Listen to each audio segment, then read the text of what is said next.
Jujur gue bingung kok bisa warnanya se-appetizing itu gitu loh. With all due respect, menurut gue ini adalah salah satu makanan yang fail. Keluarnya itu 40 menit setelah taking order. Sausnya lumayan amis. Anda kurang menerapkan upselling.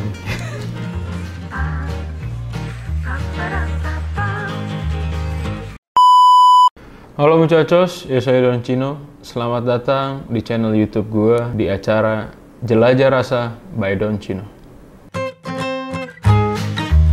Konten Jelajah Rasa yang pertama ini, gue pengen membahas salah satu restoran yang baru aja tadi siang gue kunjungi. Jadi ini adalah konten gue review makanan. Cuman yang berbeda adalah gue nggak langsung review di tempat. Jadi setelah gue datang ke tempat tersebut, gue mencoba menceritakannya sekarang gimana pengalaman gue, gimana produknya selama gue makan di restoran yang gue datengin. Oke, untuk tempat yang gue datengin pertama kali di konten Jelajah Rasa ini, so it's a trattoria, sebuah Italian local restaurant kalau di Italia sana. Jadi mereka menyajikan makanan-makanan Itali yang disuguhkan oleh salah satu grup F&B terbesar di Indonesia, yaitu Hero Group, yang bernama Villa Capri Trattoria e Enoteca. Sebenarnya gue udah sering banget datang ke Villa Capri, cuman ini baru gue bikin videonya, dan gue tertarik untuk bikin video pertama gue di sana. Satu dekat rumah, dan gue juga udah tahu produknya beberapa. Oke, pertama, jadi gue akan bener-bener menceritakan bagaimana pengalaman gue dari pertama gue mencoba untuk datang ke tempat restoran itu sampai gue pulang. Jadi waktu gue melakukan reservasi, gue sempat berpikir kayaknya gue nggak perlu melakukan untuk reservasi karena satu, tempatnya itu dekat banget dari tempat gue tinggal. Jadi gue pergi ke Villa Capri yang ada di The Breeze BSD, yang mana jaraknya itu nggak jauh dari rumah gue. Jadi gue mikirnya juga walk-in aja.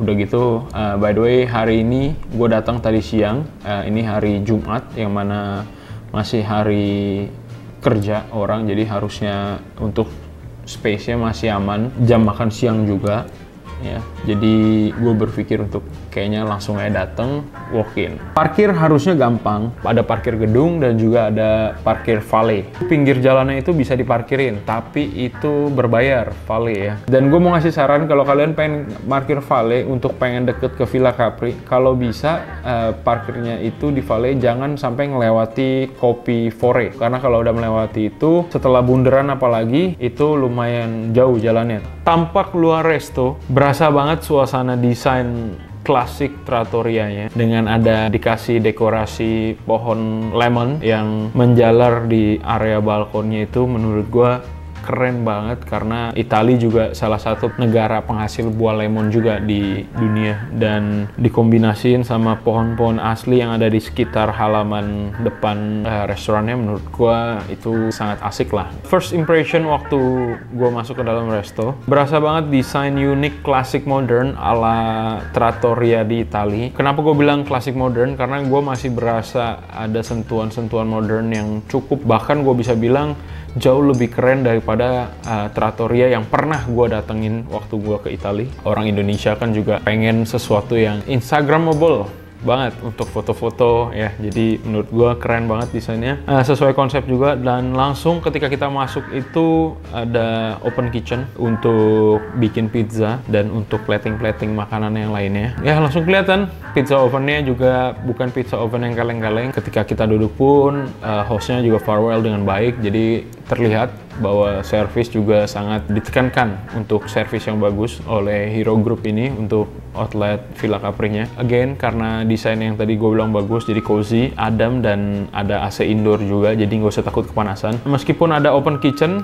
ya ada open pizza di sana juga, jadi nggak usah takut kepanasan. Ya, tadi sih gue makan cukup nyaman, AC-nya juga dingin. Untuk area outdoor, sangat-sangat nyaman dengan langsung view danau. Nggak usah khawatir kalau misalkan hujan untuk takut kena tampias, karena di situ sudah tersedia blind ya, blind yang transparan gitu, jadi aman, kalau nggak usah takut kena tampias. Lanjut, ketika service datang untuk taking order, kita lihat menunya di barcode, kita lanjut milih.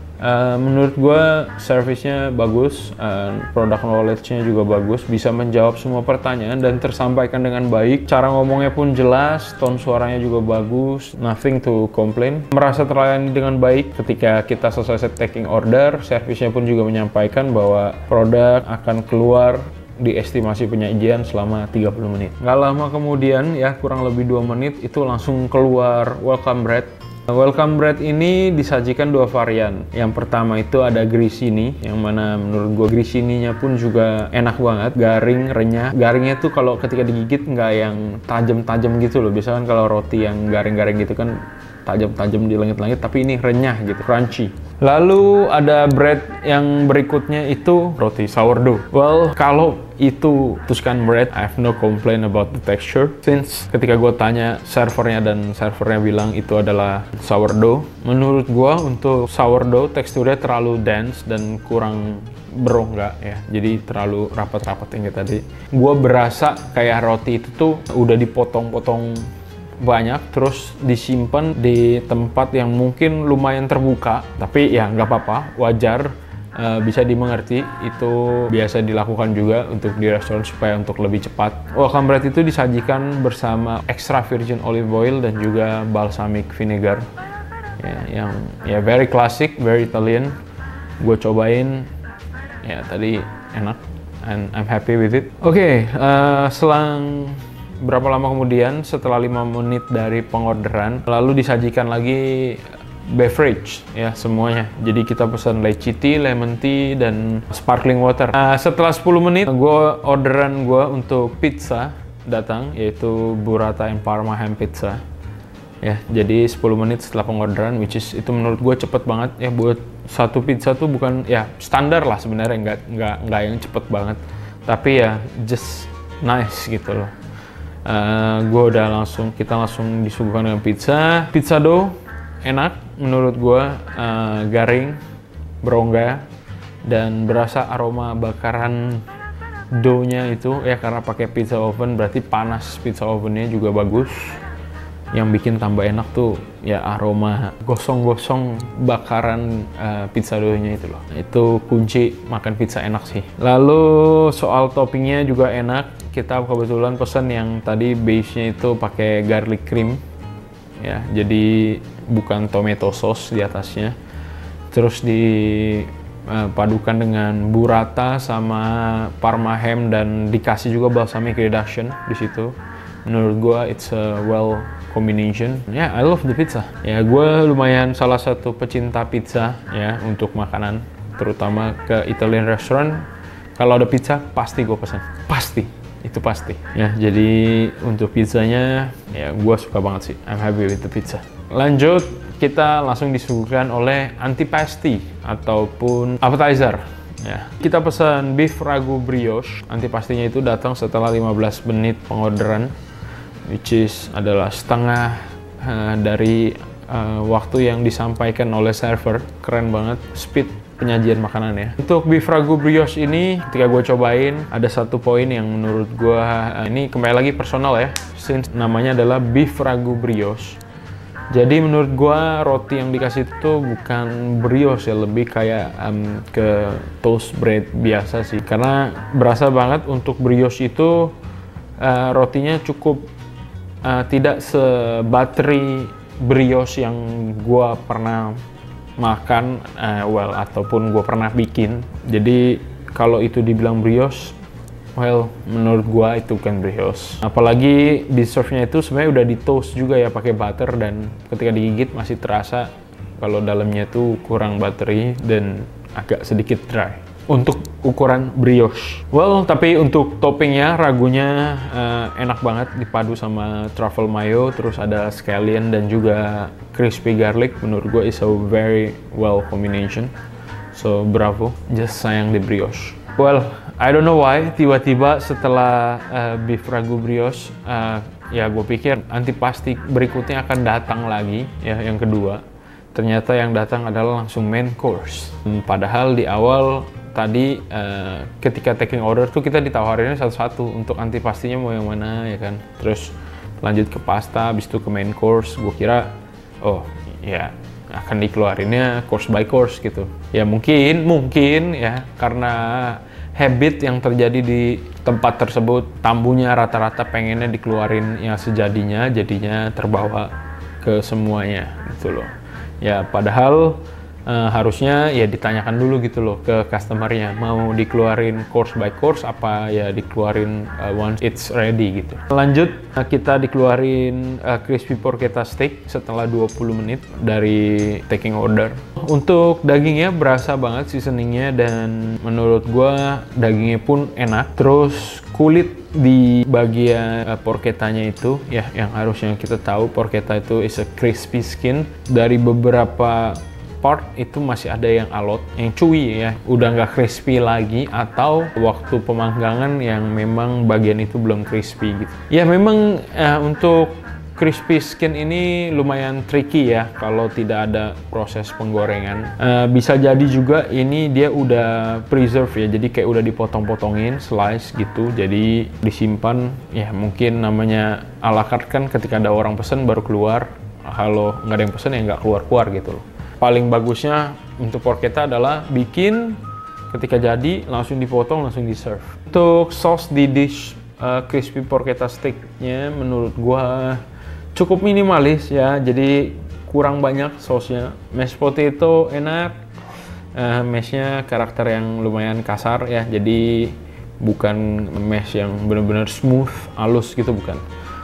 And yeah, this not a problem ya, selera sebenarnya. Nah di serve-nya ada salsanya ya, which is itu ada tomato, diced tomato, onion, something like that, yang menurut gue itu adalah ide yang bagus supaya nggak enak ya, karena nge-serve porchetta is a pork belly ya, jadi lumayan banyak fatnya, jadi di serve pakai itu menurut gue itu bagus banget untuk ideasnya. Next kita langsung disuguhkan dengan pork belly carbonara. Untuk pork belly carbonara ini adalah one of our favorite ya, jadi gue suka banget sama pork belly carbonaranya, enak, crispy porknya juga enak, dan tekstur pastanya itu yang bikin gue jatuh cinta sama Villa Capri ya, jadi menurut gue perfect banget. Tapi ada satu yang bukan mengganggu ya, cuman kayak gue wondering aja sih kenapa warnanya itu kuning banget gitu loh, saus dari carbonaranya, dan ya gue mikirnya ini kayak wangi apakah ada saffron gitu, tapi ketika gue makan gue nggak berasa ada saffronnya gitu. But still pork belly carbonara Villa Capri menurut gue enak banget. Gue jadi penasaran mau ngecek. Jadi ini di sini tulisannya adalah homemade spaghetti with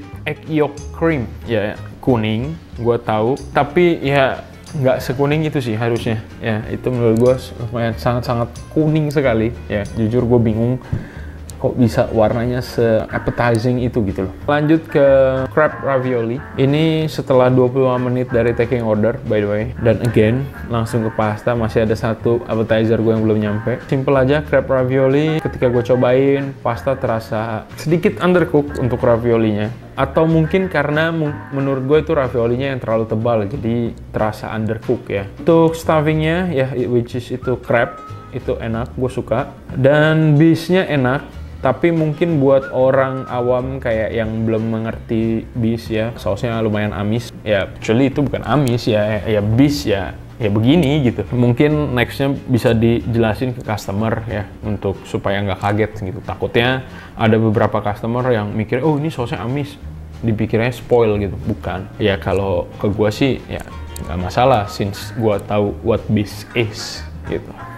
Dish berikutnya akhirnya keluar juga ya antipastinya, meskipun masih belum lewat dari batas waktu yang diberikan ya, sesuai yang servernya sampaikan 30 menit, yaitu crispy pig ear ya, which is ini adalah antipasti or appetizer yang gue pesan setelah beberapa menu pasta keluar. Nah, I'm so sorry Villa Capri, with all due respect, menurut gue ini adalah salah satu makanan yang fail yang pernah gue pesen selama gue datang ke Villa Capri. Jadi gue udah sering banget datang ke Villa Capri, dan ini gue baru pertama kali yang pesan crispy pig ear. Kenapa? Karena well, pig ear gue tahu itu adalah ada bagian tulang mudanya ya, dan ketika gue makan itu bener-bener alot banget di bagian tulang mudanya. Well, I don't know why ya, mungkin ya kalau namanya crispy pig ear harusnya sudah dipikirkan itu ya. Kita tahu telinga pork itu ada bagian tulang muda yang mana harus dipikirkan gitu loh ya. Menurut gua, oh I'm so sorry ya itu nggak kemakan. Dish berikutnya yaitu ada tagliatelle bistecca. It's a steak pasta. Untuk pastanya, tagliatelle-nya, well again, I have no complaint with the pasta di Villa Capri. Super enak. Tekstur menurut gua bagus banget. Well, untuk dagingnya dengan harga 165.000 ya, it's a piece of steak ya, tapi ya mungkin gue bisa bilang itu meltik ya, yang mana well I have no problem with meltik ya, karena di sini kan di deskripsi ditulisnya with black pepper crusted steak ya kan, dan di gambar juga ya gue nggak bisa menjudge apa-apa ya, it's a meltik gitu. Untuk sausnya tagliatelle bistecca ini enak ya. Oke, next. Nah, ini menu terakhir yang gue pesen ya, yang paling belakangan datang ya. Keluarnya itu 40 menit setelah taking order, yang mana sudah lewat 10 menit dari estimasi yang diberikan oleh server. I don't know why. Yaitu spaghetti frutti di mare. Ya, ini adalah salah satu menu yang kita sering pesen juga ketika kita datang ke Villa Capri. Tekstur pasta terbaik ya. Kembali lagi soal tekstur nggak pernah fail Villa Capri. Pastanya enak banget. Nah, ini karena kita sering banget pesan ini, jadi gue dan istri pun setuju gitu, kayak ada rasanya kayak ada sesuatu yang kurang ya, yang mana setelah gue identify rasanya sedikit kurang asin. Gue jadi berasumsi apakah ini menu yang terlupakan gitu. Ketika proses pengorderan dikirain udah keluar, ternyata belum. Akhirnya buru-buru. Akhirnya ya beginilah ya, kita berasa banget bedanya gitu. Overall makanan presentation straightforward menurut gue, nggak neko-neko, dan juga bener-bener nunjukin dishnya, which is itu bagus buat gue ya, karena untuk sebuah trattoria ya emang basically servingnya kayak gitu, dan piringnya pun juga bener-bener mencerminkan it's a trattoria banget ya, berasa banget trattorianya. Jadi congratulations buat Hero Group, you guys are sukses lah untuk mempersembahkan sebuah trattoria dihadirkan di Indonesia gitu. Untuk rasa menurut gua ada yang outstanding banget, ada juga yang just okay, dan unfortunately dari experience yang kita datang tadi siang itu ada satu menu antipasti yang ya I don't know why, but yep, gue tetap happy, gue tetap senang banget sama pasta-pastanya dan pizzanya pastinya enak banget. Dan servisnya pun ketika menyajikan makanan juga polite dan detail di setiap penyajiannya. Selalu make sure makanan apa yang belum keluar. That's why ketika sebelum si frutti di mare itu disajikan, dia kayak ngecek, masih ada satu nih yang belum keluar nih. Wah, langsung kayak buru-buru ke kitchen. Nggak lama balik lagi menyampaikan, Kak sebentar ya, frutti di marenya sebentar lagi udah mau jadi, ini lagi di plating, bla bla bla. Itu yang bikin kenapa gue berasumsi lupa dibikin. Harga yang ada di menu itu adalah harga yang belum termasuk service charge 10% dan juga PPH ya, pajak 11%. Average makan di sini kalau pesennya misalkan kalian berdua atau bertiga ya, satu pizza, satu antipasti. Jadi satu pizza, satu appetizer untuk sharing, terus 2 pasta plus minum masing-masing, mungkin average-nya di 300 ribuan per pax, which is itu adalah angka yang cukup lumayan tinggi untuk sebuah restoran yang ada di area BSD, tapi not terlalu mahal ya. Gue ngomong begitu based on, you guys know lah ya, gue juga orang F&B, jadi gue lumayan mempelajari market. Nah, ada fakta unik dari experience gue makan spaghettinya di Villa Capri itu ya, bener-bener menurut gue tuh mirip banget sama mie di Medan tuh yang warna kuning. Kalau kalian makan ke restoran Medan gitu, pesen mie tomat, pokoknya mie basahnya itu mirip banget teksturnya karena warna pastanya itu kuning. Untuk personal feedback and suggestion, paling penyajian starter, main course, dan lain-lainnya kan tadi sempat berantakan ya. Kalau emang mau dikeluarin berantakan, better make sure dulu ke customer-nya. Dan satu hal ini yang menurut gue penting banget untuk sebuah restoran itu tanamkan ya, dan sangat-sangat basic juga sebenarnya. Saya tadi tidak ditanyakan dessert. Ya, jujur Kita semua sebenarnya lupa, dan gua sih di awal udah terfikirkan untuk makan dessert. Jadi kayak tadi tuh tiba-tiba ketika makanan terakhir keluar kita coba habisin, kayak somehow kita langsung minta bill gitu loh. Padahal itu adalah momen dimana waktunya seorang waiter or waitress bisa upselling. Ya, jadi kalau udah tahu customer-nya belum makan dessert, nah itu adalah momen. Jadi poinnya adalah Anda kurang menerapkan upselling. Ya mungkin lupa juga atau gimana ya, I don't know. Tapi ya itu lumayan penting lah ya. Jujur gue lumayan nyesal ya, karena gue tahu tiramisunya itu enak banget di sana. Jadi kita sering banget pesan tiramisunya ketika kita makan di sana. Ya mungkin karena tadi kita kekenyangan juga, dan karena kita pesannya banyak, jadinya kayak pesen deh gitu. Mungkin kalau tadi kita masih ada space sedikit, kita akan pesan dessert.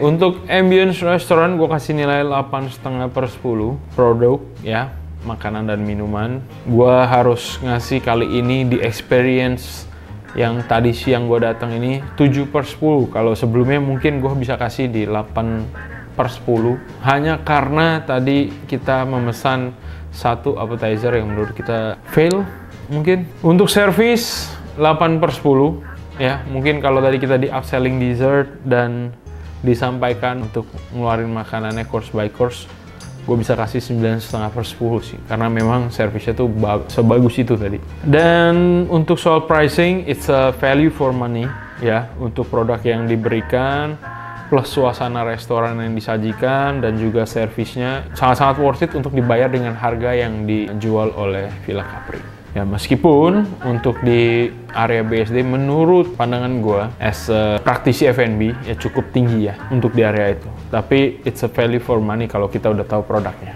Well, intinya untuk overall, gue pasti akan kembali lagi ke Villa Capri karena gue cukup puas, dan karena ini akan menjadi top of mind gue ketika gue akan pengen makan ke Italian restaurant. Oke, that's all. Semua penilaian dari gue. Untuk teman-teman bisa tulis di kolom komentar di bawah restoran mana yang harus gue review di konten Jelajah Rasa ini. Dan kalau kalian suka video ini, jangan lupa buat like video ini dan please klik tombol subscribe untuk tidak melewatkan video-video gue berikutnya, karena masih banyak lagi untuk konten-konten gue yang lainnya kalian bisa tonton. And yep, I'll see you guys in the next video. Yo soy Rancino. Adios y nos vemos.